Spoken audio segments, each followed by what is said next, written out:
Today, we're getting into one of the coolest, most elegant ideas in all of biology. It's called the clonal selection theory. And really, it's the story of how your body prepares for war against an enemy it has never even met.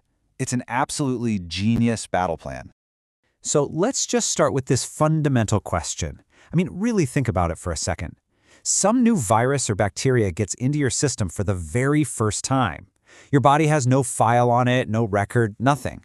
So how does it possibly mount a super specific, targeted defense against an invader it's never, ever seen before? Well, logically, there are kind of two ways this could go down.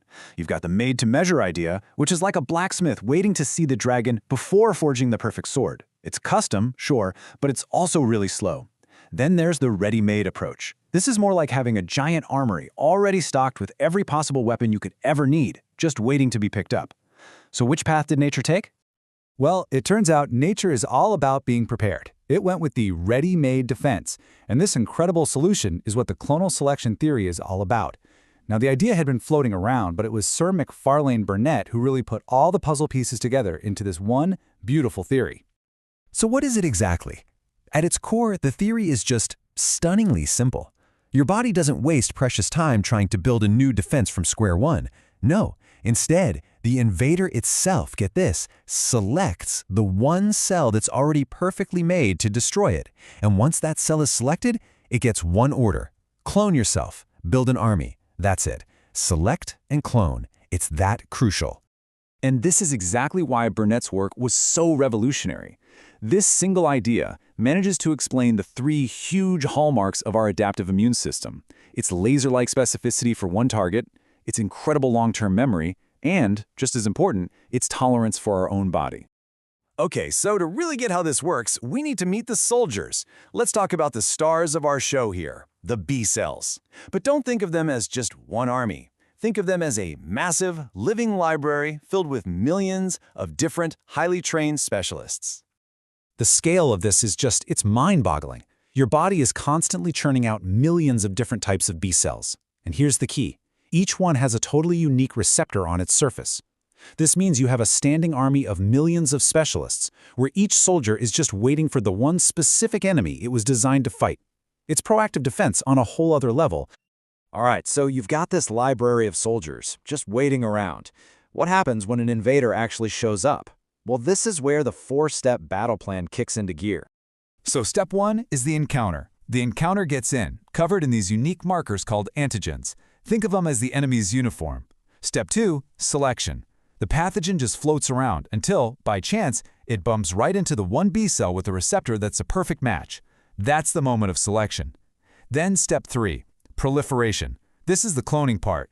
The chosen B cell gets activated and starts dividing like crazy, creating an army of identical copies. And finally, step four, differentiation. This new army of clones splits up into two different units with two very different jobs. And this is just a brilliant two-pronged attack. Some of the clones become plasma cells. These guys are the antibody factories. They're the frontline troops just pumping out weapons to fight the current threat. But the others, they become memory cells. Think of them as the battle-hardened veterans. They don't fight now. They hang back, sometimes for your entire life, holding the memory of that enemy so that any future invasion gets crushed instantly. And those memory cells, that's the whole reason you usually only get something like the chickenpox once. Let's look at how this forged memory just completely changes the game for your body. The very first time you get infected with something, you go through what's called the primary response. And it feels slow because, well, it is slow.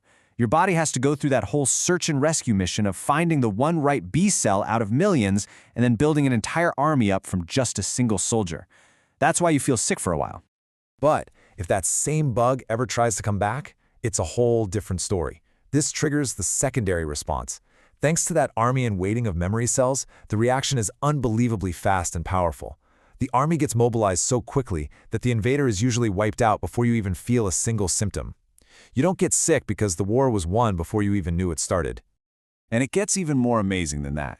The system actually learns and improves over time. With more exposure, a process called affinity maturation kicks in. Your immune system doesn't just remember the enemy, it actually fine-tunes its weapons. It starts selecting for B cells that make even better, stickier antibodies. Your defenses literally level up with every fight. So look, this is way more than just some abstract biology. This one theory explains some of the most fundamental aspects of our health, from our greatest medical achievements to some of our most frustrating weaknesses. And here it is. This is the big aha moment. The entire reason vaccines work is because of this exact system. All a vaccine does is show your body a safe, harmless piece of a pathogen, basically a training dummy. This lets your body run through the whole select, clone, and remember process.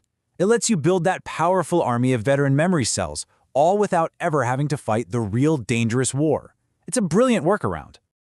And the theory's explanatory power is huge. Beyond just vaccines, it explains something called original antigenic sin. That's what happens when your body sees a new flu strain but tries to fight it using memory cells from an old one, kind of like using last year's battle plan. It's why we need new flu shots.